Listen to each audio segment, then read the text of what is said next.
Por este ruidito al cliente le querían cambiar el motor.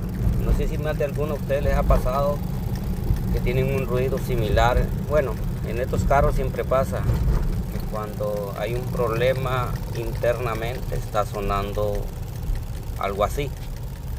Lo que nos tocó encontrarnos con este motor, que lo que estaba haciendo era ruido, era la bomba de agua, y muchos creerían que fuera un sprocket o que fuera el motor.